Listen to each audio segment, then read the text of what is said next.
മാന്യരെ, 2025 അവസാന ദിനം. ഈ വാക്കുകൾ നിങ്ങൾ ക്ഷമയോടെ പൂർണ്ണമായും കേൾക്കുക. കഴിഞ്ഞ കുറേ വർഷങ്ങളായി കേരള രാഷ്ട്രീയം, ഒരുപക്ഷേ ഇന്ത്യൻ രാഷ്ട്രീയം തന്നെ കൗതുകത്തോടെ കൂലങ്കക്ഷമായി ചർച്ച ചെയ്യപ്പെടുന്ന ഒട്ടനവധി അഴിമതികളുടെയും ക്ഷേത്രകൊള്ളയുടെയും സദാചാര പാലനത്തിൻ്റെയും ലംഘനത്തിൻ്റെയും ആരോപണങ്ങളോ കെട്ടിച്ചമച്ച കഥകളോ രാഷ്ട്രീയ പ്രതികാരങ്ങളോ സർവോപരി യാഥാർത്ഥ്യ സദൃശ്യങ്ങളോ യാഥാർത്ഥ്യമോ ഇവയിൽ ഏതെങ്കിലുമൊക്കെ ആയിരിക്കാവുന്ന കുറേ ഏറെ സംഭവങ്ങളുമായാണ് 2025 ഇന്ന് അവസാനിക്കുന്നത്. 2026 തുടങ്ങുന്നത് സത്യമെന്ത്, മിഥ്യയെന്ത്, ആരാണ് ശരി, ആരാണ് പൊയ് എന്ന് മനസ്സിലാക്കാൻ കഴിയാതെ വണ്ണം ഭീതിതമായ അവസ്ഥയിലുമാണ്. കേരളത്തിലെ അല്ല, ലോകത്തിലെ തന്നെ ഭാരതീയരായ മലയാളികൾ കേവലം സാധാരണക്കാരൻ എന്ന നിലയിലും കാര്യങ്ങൾ വ്യക്തതയോടെ അറിയണമെന്ന് ആഗ്രഹമുള്ളതിനാലും രാഷ്ട്രീയത്തിനെയും സർവോപരി രാഷ്ട്രത്തിനെയും ബഹുമാനിക്കുകയും സ്നേഹിക്കുകയും ചെയ്യുന്നതിനാലും ദൈനംദിന ജീവിതം കഴിച്ചു പോകുന്നതിന് അതികഠിനമായി അധ്വാനിക്കുന്നത് കൊണ്ടും ജനാധിപത്യ ഭാരതത്തിലോ കേരളത്തിലോ ജനിച്ചു ജീവിക്കുന്ന ഭരണഘടനാനുസൃതം ജനാധിപത്യ പ്രക്രിയയിൽ പങ്കെടുക്കുകയും ചെയ്യുന്നതുകൊണ്ട് ആ അവകാശത്തോടും അധികാരത്തോടും ചോദിച്ചു പോവുകയാണ് മേൽ സൂചിപ്പിച്ച ആരോപണങ്ങളുടെ, കേസുകളായി വർഷങ്ങളായി കേട്ടുകൊണ്ടിരിക്കുന്ന സംഭവങ്ങളുടെ നിജസ്ഥിതി സമയബന്ധിതമായി അടുത്ത തിരഞ്ഞെടുപ്പിന് മുമ്പിലെങ്കിലും അറിയാൻ കഴിയുമോ?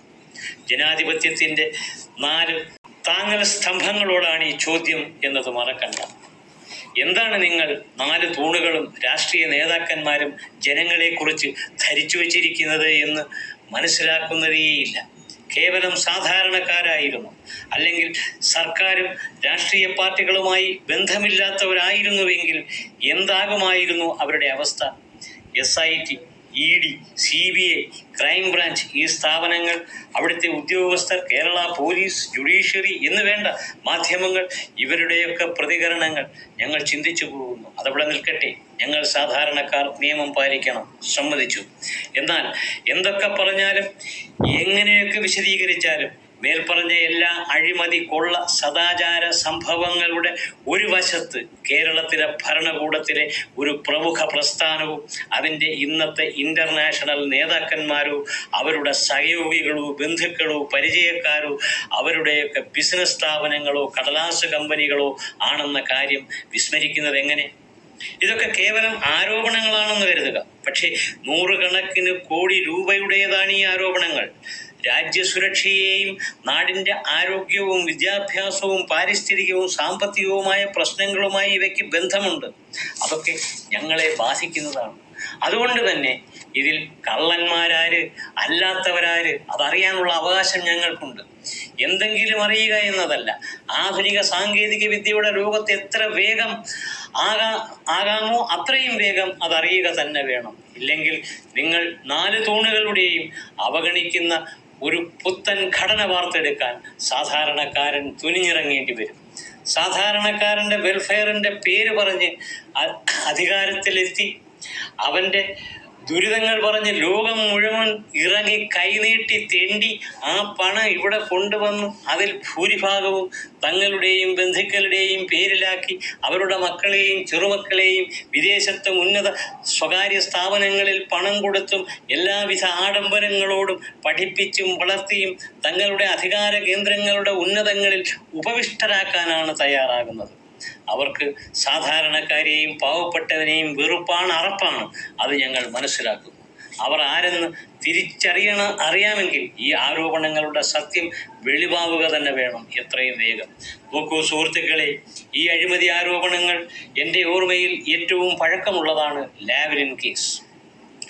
അതുമായി ബന്ധമുള്ളതാണ്. ഇന്നത്തെ മുഖ്യമന്ത്രി ശ്രീ വിജയനും കുറേ ഉദ്യോഗസ്ഥരുമൊക്കെയാണ് ഞങ്ങൾക്ക് ഇതിലുള്ള താല്പര്യം. ലാവ്ലിൻ കേസ് എന്തായി? ശ്രീ വിജയൻ കുറ്റക്കാരനാണോ? അദ്ദേഹമോ ഗവൺമെൻറ്റോ അവരുമായി ബന്ധപ്പെട്ടവർ മൂലമോ കേരളത്തിന് അവകാശപ്പെട്ട പണം നഷ്ടപ്പെടുകയോ കിട്ടേണ്ട സേവനം കിട്ടാതിരിക്കുകയോ ആ പണം വിജയൻ ഉൾപ്പെടെയുള്ളവരിൽ എത്തിച്ചേർന്നോ എന്നൊക്കെയാണ് അറിയേണ്ടത്. ഞങ്ങൾ പത്രമാധ്യമദ്വാര മനസ്സിലാക്കിയിട്ടുള്ള കേന്ദ്ര ഗവൺമെൻറ്റുമായി ഒത്തുകളിച്ച് കോടതികളിൽ ഏകദേശം 38-40 പ്രാവശ്യം ഈ കേസുകൾ മാറ്റിവെച്ചു എന്നാണ്. എന്തിനാണ് ഈ കേസുകൾ ഇത്ര പ്രാവശ്യം മാറ്റിവെക്കപ്പെട്ടത്? എന്തിനാണ് ഗവൺമെന്റുകളും ഉദ്യോഗസ്ഥന്മാരും കോടതികളും മാധ്യമങ്ങളും ഇതിൽ ഒത്തുകളിക്കുന്നത്? നികുതിദായകർ അറിയേണ്ടതല്ലേ ഇത്തരം കാര്യങ്ങൾ? ഇത് മാത്രമാണ്. ഇതിനേക്കാൾ ഗുരുതരമായി എന്തെല്ലാം ആരോപണങ്ങൾ നിലവിലുണ്ട്. UAE കോൺസുലേറ്റുമായി ബന്ധപ്പെട്ട ആരോപണങ്ങൾ, ഉന്നത കോൺസുലേറ്റ് ഉദ്യോഗസ്ഥർ ഉൾപ്പെടെയുള്ളവർ അതുമായി ബന്ധപ്പെട്ടിട്ടുള്ളത് കോൺസുലേറ്റ് വഴി സ്വർണവും ഡോളറും ഒക്കെ കടത്തിയെന്നാണ്. ഖുറാൻ വഴിയും സ്വർണം ഒളിച്ചു കടത്തിയെന്ന് പറയപ്പെടുന്നു. ഇന്ത്യയിലെ ഒരു സുപ്രധാന സംസ്ഥാനത്തിലെ മുഖ്യമന്ത്രിയും മന്ത്രിയും അദ്ദേഹത്തിന്റെ ആഫീസുമൊക്കെ ചേർന്നാണ് ആരോപണ വിധേയമായിരിക്കുന്നത്. അദ്ദേഹത്തിന്റെ പ്രിൻസിപ്പൽ സെക്രട്ടറി എത്രയോ നാൾ ജയിലിൽ കിടന്നു. ഇതുമായി ബന്ധപ്പെട്ട് പല പേരുകൾ കേൾക്കുന്നുണ്ടായിരുന്നു. ഈ കേസിന്റെ സ്ഥിതി എന്താണ്? നിങ്ങൾ മാത്രം അറിഞ്ഞാൽ മതിയോ? ഞങ്ങൾക്കറിയണ്ടേ? ഇത്രയും നാളുകൾ നീട്ടിവെച്ചും മാറ്റിവെച്ചും ഞങ്ങൾ സാധാരണക്കാരെ കബളിപ്പിക്കുന്നത് കേന്ദ്ര ഗവൺമെന്റുകളും കോടതികളോ മാധ്യമങ്ങളോ ഞങ്ങൾ എന്ത് മനസ്സിലാക്കണം? ഞങ്ങളുടെ മുഖ്യമന്ത്രി സ്വർണവും ഡോളറും കടത്തിയിട്ടുണ്ടാവില്ല എന്ന് വിശ്വസിക്കാനാണ് ഇഷ്ടം. വരുന്ന തെരഞ്ഞെടുപ്പിൽ വോട്ട് വേണമെന്ന് ഉണ്ടെന്നുണ്ടെങ്കിൽ ഞങ്ങൾക്ക് അതറിയണം. മറ്റൊന്ന്, CMR എന്ന കരിമണൽ ഖനന കമ്പനിയുമായുള്ള ഏർപ്പാടിൽ മുഖ്യമന്ത്രിയുടെ മകൾ കോടിക്കണക്കിന് രൂപയുടെ കൈക്കൂലി വാങ്ങിയെന്നും അത് കരിമണൽ കമ്പനിക്ക് കരിമണൽ കടത്താനുള്ള സൗകര്യം ചെയ്തു കൊടുത്തുവെന്നും ആരോപണം കേൾക്കുന്നു. ഞങ്ങളുടെ മുഖ്യമന്ത്രിയുടെ മകൾ നിരപരാധിയെങ്കിൽ ആ കേസ് ഇല്ലാതാവണമല്ലോ. SFIO, ED, CBI മുതലായ അന്വേഷണ ഏജൻസികൾ വെറും വ്യാജന്മാരും കഴിവില്ലാത്തവന്മാരും കൈക്കൂലിക്കാരുമാണെന്ന് മറ്റുള്ളവരും മാധ്യമങ്ങളും പാണന്മാരെ പോലെ പാടി നടന്നിട്ടും ഒരു ഉടുപ്പുമില്ലാതെ കേന്ദ്ര ഗവൺമെന്റും ബന്ധപ്പെട്ടവരും മൗന വാത്മീകം പോകുമ്പോൾ ഒത്തുകളിയാണിതെന്ന് ദുഷ്ടലാക്കുള്ള ഞങ്ങൾ ചിന്തിച്ചാൽ അവരെ കുറ്റപ്പെടുത്താവുന്നുണ്ട്. ഞങ്ങൾ എപ്പോഴും പറയും, കോടതിയിൽ ഞങ്ങൾക്ക് വിശ്വാസമുണ്ട്. എന്നാൽ അതിശയം എന്തെന്നാൽ ഞങ്ങൾക്ക് വ്യക്തമായി അറിയണം ആ കേസ് എന്തായി എന്ന്. എത്രയും വേഗം അതറിയുക തന്നെ വേണം. പാവപ്പെട്ട ജനങ്ങൾക്ക് വീട് വെച്ചു കൊടുക്കുന്നതിൽ ലൈഫ് മിഷൻ പദ്ധതിയിലെ കോടികളുടെ അഴിമതി മുഖ്യമന്ത്രിയും അദ്ദേഹത്തിന്റെ ആഫീസുമായി ബന്ധപ്പെട്ടതാണ്. അദ്ദേഹത്തിന്റെ ഭാര്യയ്ക്ക് സിംഗപ്പൂരിൽ കമല ഇന്റർനാഷണൽ എന്ന പേരിൽ കമ്പനി ഉണ്ടെന്നായി. എന്തായി അന്വേഷണം? ഞങ്ങൾ അറിയണ്ടേ മാധ്യമങ്ങളെ? എവിടെയാണ് നിങ്ങൾ? കോവിഡ് മാരിയിൽ ഭൂലോകം ഞെട്ടിയപ്പോൾ ഞാനുൾപ്പെടെ ഞങ്ങളുടെ മുഖ്യമന്ത്രിയുടെ വൈകുന്നേരത്തെ സ്നേഹാന്വേഷണങ്ങളിൽ അദ്ദേഹം കോവിഡിനെ നിയന്ത്രിക്കുന്നതിൽ ലോകത്ത് നമ്പർ 1 ആയി എന്ന് പറഞ്ഞു കേട്ടപ്പോൾ കോൾമയർ കൊണ്ടുപോയി. നിപ്പ നിർമ്മാർജ്ജനം ചെയ്തതിന് മാക്സസെ അവാർഡ് നൽകിയപ്പോൾ ലോക മുതലാളിത്തത്തിനെതിരായ സമര പോരാട്ടത്തിൽ അത് നിഷേധിച്ചപ്പോൾ എനിക്കിനി ചെകുവേരയായാൽ മതിയെന്ന് തോന്നിപ്പോയി. എന്നാൽ മിനിമം റേറ്റിൽ PPE കിറ്റും ഗ്ലൗസും ഒക്കെ ഇറക്കുമതി ചെയ്തപ്പോൾ കോടികളുടെ അഴിമതി ആരോപണം എങ്ങനെ ഉണ്ടായി എന്നത് ഞങ്ങൾക്ക് അറിയാനുള്ള അവകാശമില്ലേ? 4 നെടുംതൂണുകളെ, ഞങ്ങൾക്കതറിയണം. അപരാധിയാണോ നിരപരാധിയാണോ ഞങ്ങളുടെ മന്ത്രി എന്നുള്ളത്? കിഫ്ബി എന്ന സ്ഥാപനവും ഊരാളുങ്കൽ എന്ന സ്വാഹാകരണ പ്രസ്ഥാനവും രൂപം കൊടുത്തത് സർവ്വലോക മുതലാളിമാരുടെ സമയകവലയിൽ മുഖ്യമന്ത്രി കപ്പ്യാരായത് സർവ്വരാജ്യ തൊഴിലാളികൾ മസാല ബോണ്ട കഴിച്ചാഘോഷിച്ചപ്പോൾ 5000 കോടി രൂപ എങ്ങോട്ട് പോയെന്നറിയാൻ ദരിദ്ര നാരായണന്മാരോ നാരായണിമാരോ വാമനന്മാരോ വാമനികളോ അല്ലാത്തതുകൊണ്ട് അതറിയാൻ ആഗ്രഹമില്ല. എന്നാലും അങ്ങനെ അതെന്തേ എന്ന് ഞങ്ങൾക്ക് ചോദിക്കാമല്ലോ. ഉത്തരം നിങ്ങൾ തന്നെ തരണം വേണ്ടി.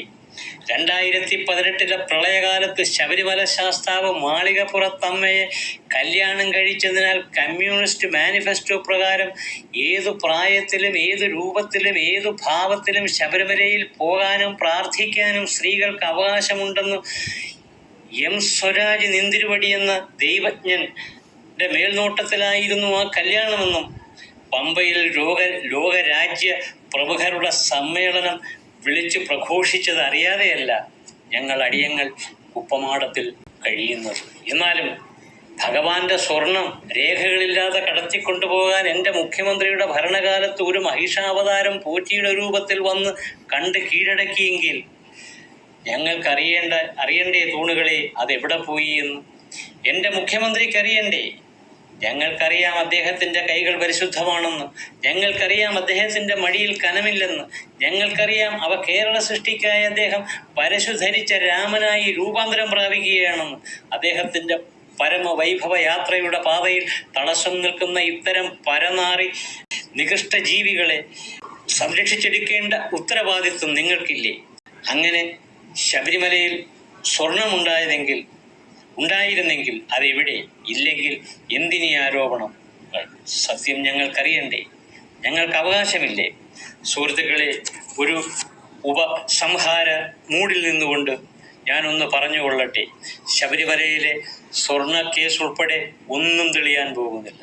നമ്മുടെയൊക്കെയും ഈ നേതാക്കന്മാരുടെയും 16 അടിയന്തരങ്ങളും 16 ആണ്ടർതിയും കഴിഞ്ഞാലും വാസുവും പമ്മനും കുടംപുളിയും ഗോവിന്ദനും വിജയനുമൊക്കെ ധീര രക്തസാക്ഷികളായി നാളെയും നമ്മുടെ ഇടയിലുണ്ടാവും.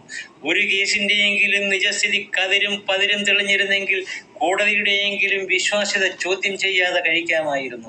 ഇത്രയും കാലതാമസവും ലൂപ്പ് ഹോളുകളും ഉള്ളതാണ് നമ്മുടെ ക്രിമിനൽ നിയമസംഹിതയെങ്കിൽ 1000 കുറ്റവാളികൾ രക്ഷപ്പെട്ടാലും ഒരു നിരപരാധി പോലും ശിക്ഷിക്കപ്പെടരുത് എന്ന നിയമ പഴമൊഴിയിൽ തൂങ്ങി ഇത്തരത്തിലുള്ള കാരണഭൂതങ്ങളും പരനാറികളും നികൃഷ്ടജീവികളും ശുംഭന്മാരും നമ്മുടെ സിരകളിൽ ഇനിയും വിപ്ലവ വീര്യം നിറയ്ക്കട്ടെ.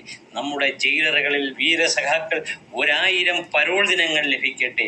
വാസുമ്മാവനും പത്മാസുരന്മാരിലും പോറ്റിയിലും തന്ത്രിയിലുമൊക്കെ കുറ്റം ചാർത്തി മന്ത്രിയും മന്ത്രിയനും പരിവാര സമേതം രക്ഷപ്പെടുമെങ്കിൽ ജനാധിപത്യം നാറിപ്പുഴുക്കുന്നത് നമ്മുടെ ജീവിതകാലത്ത് തന്നെ കാണാം എന്നാശിച്ചുകൊണ്ടും നമ്മുടെ എല്ലാ അലവലാതിത്തരത്തിനും ആശംസകൾ നേർന്നുകൊണ്ടും ഇതിൻ്റെ പ്രതിവിധി വരുന്ന തിരഞ്ഞെടുപ്പിൽ പ്രയോഗിക്കണമെന്ന് അഭ്യർത്ഥിച്ചുകൊണ്ടും നമുക്ക് 2026 വരവേൽക്കാം. Happy new year.